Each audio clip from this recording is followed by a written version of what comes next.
Hello everyone. Today we talk about how to fix the app of Lightroom. We will go to settings.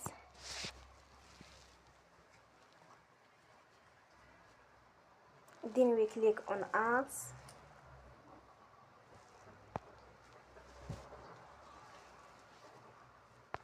After that we will search the app Lightroom.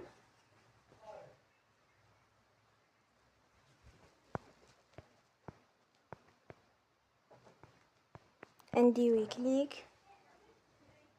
Then you will on for stop.